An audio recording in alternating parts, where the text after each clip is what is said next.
Oh, good morning.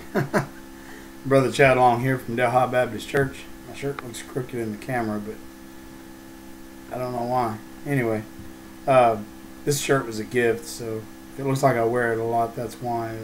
A lady in our church gave me this shirt. So anyway, I'm going to be kind of brief this morning because I've got a lot I got to get to, and I want to get right to the point and try to finish this chapter. But if you'll remember, we're in 1 John chapter 3. We left off around verse 16, and we're talking about love. And reiterating the fact that love is an action word, and it comes only from God. It's not something that we have within us in and of ourselves. It's something that we have to have Christ for. Because God is love, and without Him, it's only an imitation. It's kind of like light. God is light. The other light that we see, He put it there, and it's just an imitation and possibly even a reflection of Him. I don't know exactly how He put it together, but all light outside of God is amateur. It's what do you call it? Counterfeit. Anyway, same is true with love. Love is not a feeling, and that's part of the problem. People get a feeling, and they assign it to love, especially in their relationships. When you're young and you have this feeling that you just care so much about somebody and you want to get to know them and you want to be with them and all of this and that.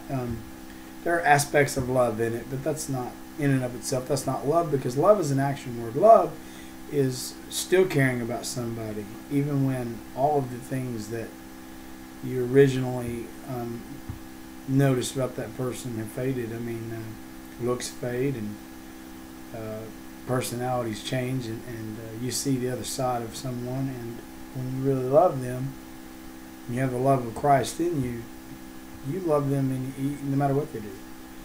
And that's the way God loves us. And so anyway, all of that to get into the scripture today, 1 John chapter 3. I'll reread verse 16, which says, "Hereby perceive we the love of God, because He laid down His life for us. And we ought to lay down our lives for the brethren." In other words, what we see in God is what His willingness to die for us was exemplary of love. It was a picture of love. And so we should be willing to do the same things.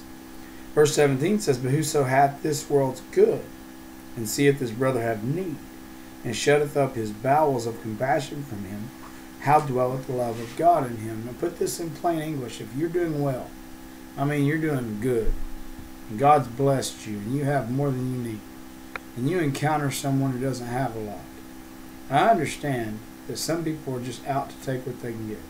I understand that some people don't appreciate what we give them. I understand that some people flat don't deserve to receive a dime from any of us, and that's the way we look at it with man's eyes. But if you're being honest, we didn't deserve God's love. Not you, not me, not anybody you know. I don't care how good a person. Mother Teresa, Billy Sunday, Billy Graham don't deserve the love of God. And the mistake is in thinking that you can or that you do. Love's not something that we ever deserve. It's just something that God gives. And because of that, when we look at our fellow man, made in God's image, regardless of how they act or what they do, we're to remember that true love, God's love, doesn't look at what they deserve. Because if they got what they deserve, we should get what we deserve. It just looks compassionately on those who have less, even if it's their own fault, even if they won't work, they won't take a bath, they won't try. I mean, there are people like that out there, and my heart goes out to them. It really does. But sometimes in my flesh, sometimes in the human side of me, I think, man, they don't deserve my sympathy. But you have to be careful with the word deserve, because if we were honest, we deserve to die in hell. I mean, spend eternity there. Die and go there, rather. But because He loved us, and He offered a way, and we've accepted that way, we don't have to. And so just remember that. When you, verse 17 simply put, is if you've got enough and someone else doesn't, and you have the means to help them, but you have no compassion for them, how can you say the love of God is in you? I'm not going to say that somebody who's taking advantage of you can just continue to do that. I'm just going to say if you have an opportunity to help somebody, you can show them the love of Jesus. You can show them a picture of grace and mercy, a picture of Christ. And that's what we're supposed to do. How can you say God dwells in you when you have no compassion for others? And that's what that means. Verse 18, my little children, let us not love in word, neither in tongue, but in deed and in truth. A lot of people will talk about love, and they talk a good game. But when it comes down to showing it, when it comes down to parting ways with some of what you have to give to someone else, the first thing Americans say is, I worked hard for this. I deserve this. I earned this. It's mine. I ain't giving it to no two-bit, no account type of so-and-so. And that's the problem. We have pride, and we think that we've earned what we have and we deserve it. But the truth of the matter is, we don't have the ability to breathe, to pump blood, to get up out of a chair and do anything except God allow it and bless us where we can. So when we think we've earned something, we better remember where it really comes from. He says, don't love in word or in tongue, but in deed and in truth. True love is an action word. Verse 19, hereby we know that we are of the truth and shall assure our hearts before Him. Meaning, if you love in deed and in action, then you know that you're affiliated with God and that the truth is in you because you have Him in you. And it'll comfort your heart. It'll confirm it in you that you know the Lord. Because the devil will try to tell you that you don't. And in fact, verse 20 talks about that. It says, for if our heart condemn us, remember that our heart is part of this whole flesh. And sometimes we feel so guilty that it just burdens our heart. And we feel like we're condemned because the devil keeps kicking us while we're down. But the Bible says God is greater than our heart. And what that means is He's greater than our guilt and our feelings.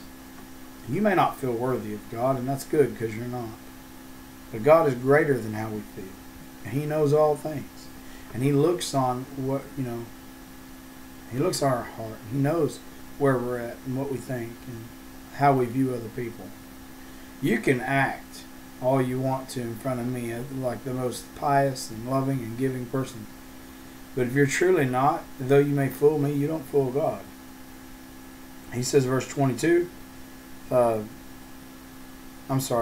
skipped a verse.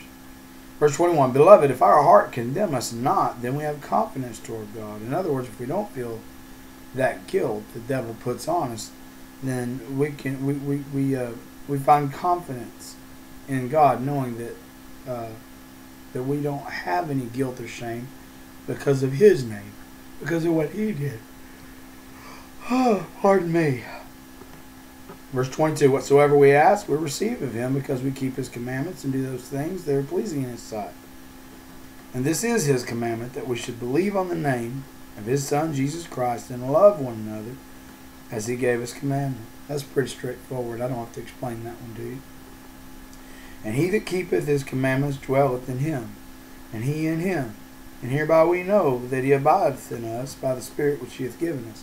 Now, we've talked about this before. There's several places in the letters John wrote that confirm in us the ability to know you're saved. The best one, in my opinion, is in 1 John 5:13. But even before you get to chapter 5, in multiple places, I showed you one yesterday, it talks about what we're able to know.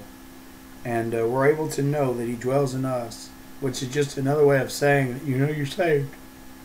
I'm so sorry. That you know you're saved. And if you know you're saved, well, then you can help others to come to know that they are. And I love that security of that eternal security that we have in Him, because there's some who don't know. They just don't know. They don't know where they stand. They're so confused. And I love that even though I don't deserve salvation, I know that I have it. And I know that because of what the Bible teaches. And this is just an example of that. It's not that I've always kept His commandments, but But I know He abides in me. I know that His Spirit is in me, and I know that that I want to. I have that desire. I do want to love everybody. I do want to make sure I love Him with all my heart, soul, mind, strength, and body. In every way that I can love Him, I want to love Him back. I want to serve Him, and I want to help others. And those are the things He told us to do, and that's how He summed up the law. So anyway, that's all the time I'm going to take today. Like I said, I've got a lot I got to get to. Got to head to Houston. Got some work I got to do. So this will be it for this week. We'll hit it Monday, and we should finish 1 John and get into 2 John next week. But anyhow, look, there's going to be another section on love in chapter 4, and I know it seems redundant, but it's not, because it's the most important thing in Christianity. Love is the most important thing. This whole thing started because of love, and it's all going to end one day because of love. It's His love that wanted to redeem us to Himself and spend eternity with us. It's His love that made Him want to create us in the first place. It's His love that has carried us through and continues to. It's His love that allows us to pray and Him hear us and answer us. His love is wrapped up in everything we do as a Christian, so it's not redundant. It's something we really ought to study more. And we're going to get to, because it's going to be mentioned several more times before we're through. Well, listen, I pray you have a blessed day. I pray you walk with the Lord. I pray that He just shines His light upon you and blesses you. And I hope that this video encourages you. And again, if no one else gets anything out of it, I'm enjoying this. So I hope somebody else does. But y'all have a good week.